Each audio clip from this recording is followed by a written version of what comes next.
Yeah. Play a T, that's me. Hollywood in the I'm hood. right here with Mr. Owen Beckels. Thanks for coming on, brother. Thank you. And thanks for being courageous enough to share your story with us. You know, not everybody want to talk about their medical condition, especially a man. A man is proud. You know, they don't want to go and sit in front of people and tell you there's something wrong. You know, they don't want to tell you, man. I know that's right. You know what I'm saying? I know that's right. But yeah. you're here. Yes. You're here, and let's tell it like it is, man. So, you know, let's take it back. You said in 2004, you were diagnosed with a weak heart and was told that he would need a pacemaker and a defibrillator. Now, Correct. did you even know that you were in this type of condition, that you had a weak heart to begin with? Had no idea. Got my job, intense physical, everything. I mean, Intense physical. They got you lifting, they got you pulling, they got you running. They got a pulse machine on you, and they're checking you out. They check your blood pressure. They listen to your heart. The doctor that checked me out never said anything was wrong. I passed and got the job. Now, Mr. Owen Beckels, he's a truck driver. You had your family at the time, too? Yes, had the family. Give us a little background. Your wife, your kids? I had a wife, and my youngest son was staying with us.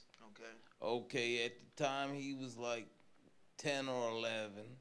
Okay, we had just moved into a house. We'd only been in there like maybe 4 months. Right. Now, what made you go to the hospital in the first place for them to even turn around and tell you you had a weak heart? Went to the doctor and was supposed to get my blood pressure medication refilled.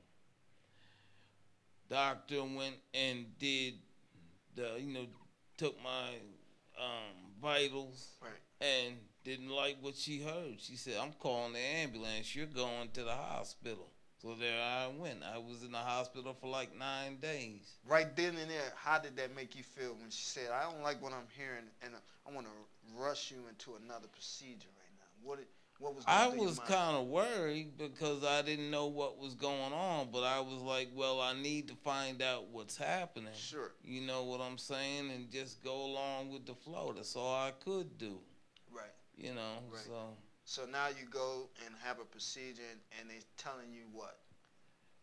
Well, the first time, because I went to the hospital actually twice. Okay. The first time I went in, they said I had pneumonia, I was dehydrated.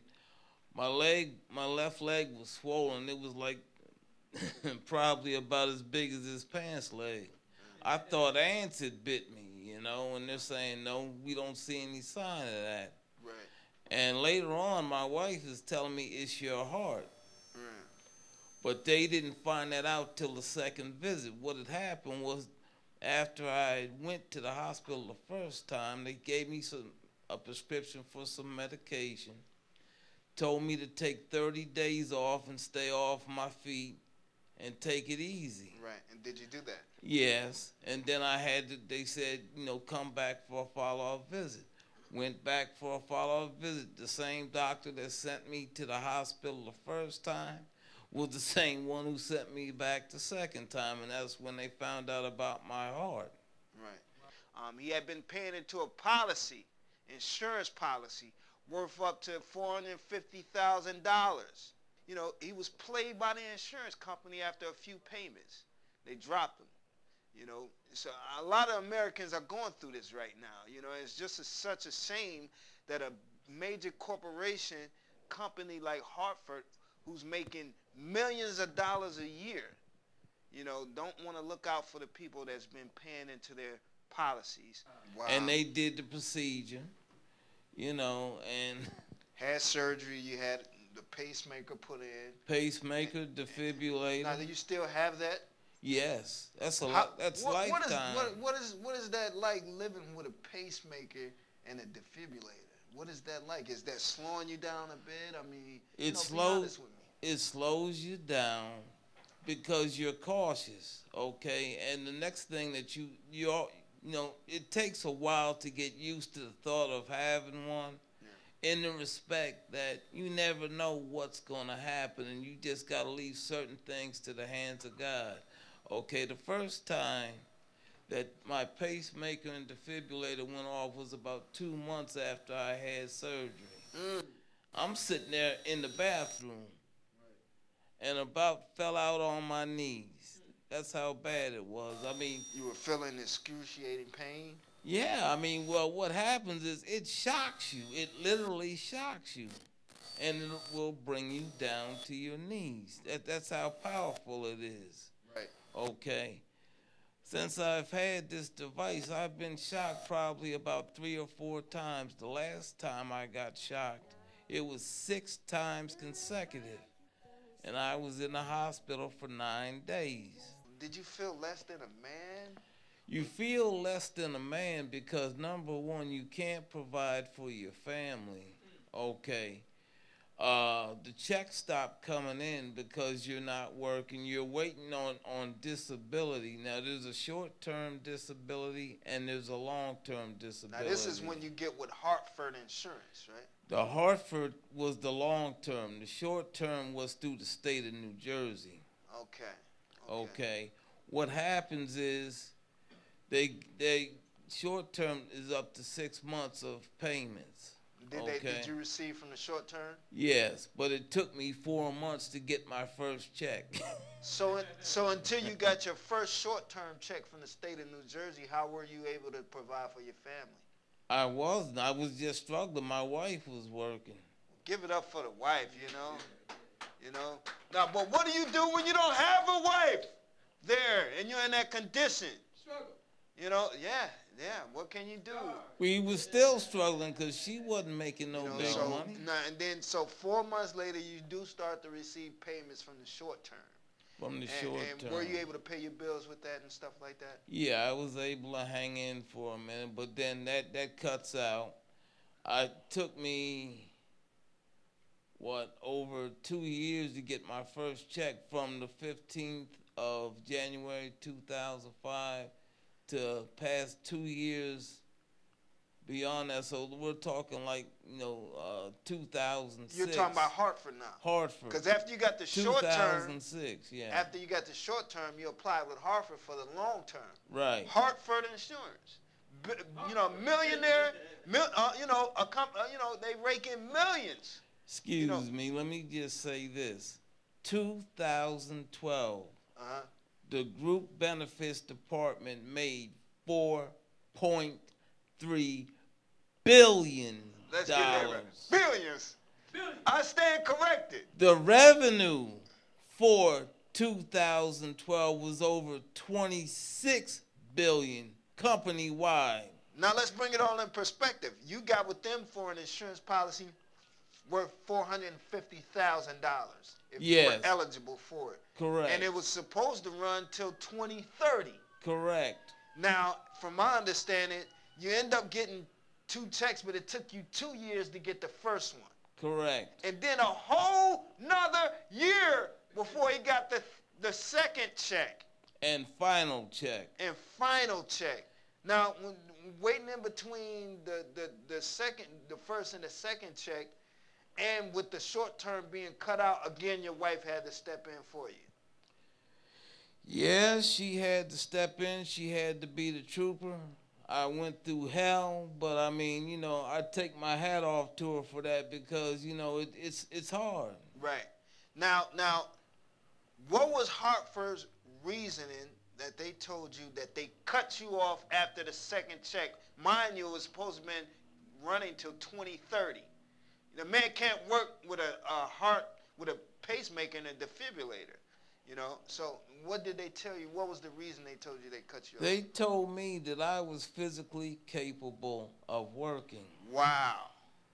And even if you were, who's going to hire a man when they know that the man has a pacemaker and a heart defibrillator? So I mean, when they told you this, I mean, what did it do to you, bro? It upset me because it's like, the medical reports that they got were the same ones that Social Security got.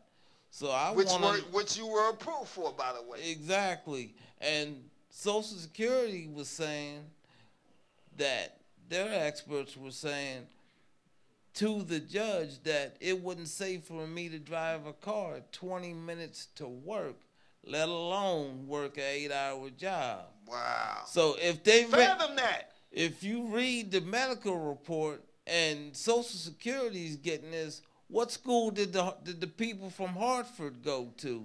The school of getting money. That's yeah. What school they went to. Dr. Padre and David Cohen are the people who turned me down. Wow.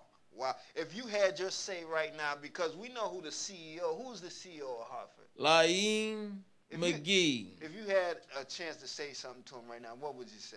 Leon, I want to read to you what was stated on your website for what your company stands for and represents. It says here, the Hartford is a large, multifaceted company organized to respond rapidly to customer needs. Where were you when I had to go and get my insurance claim handled? Why is it I had 5 or 6 different claims representatives during this whole process? Why was it that you told me an untruth that I had a pre-existing condition?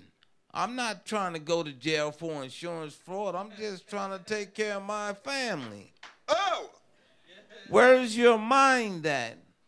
And then on top of that, let me take it a step further here. It says, at the core is a management team dedicated to ethical excellence. This is their exact words. If you go on their website, this is what it says. Call them out, brother. Now, my thing is ethical excellence. You cut me off. You caused me to lose a house. You gave me many sleepless nights, many arguments and stress with my wife because of the financial situation. No money, no honey. And then on top of that, I've got to sit back and try and survive through all this. I've had to struggle to keep transportation. I've had to struggle to keep food, clothes on my back. I have actually, and I'm not supposed to be out in the cold. Me and my young son were out at the food bank. There's a food bank where out there in an area of Youngstown called Five Corners. Right. And we were getting up at like 2 o'clock in the morning to wait in line to go get food.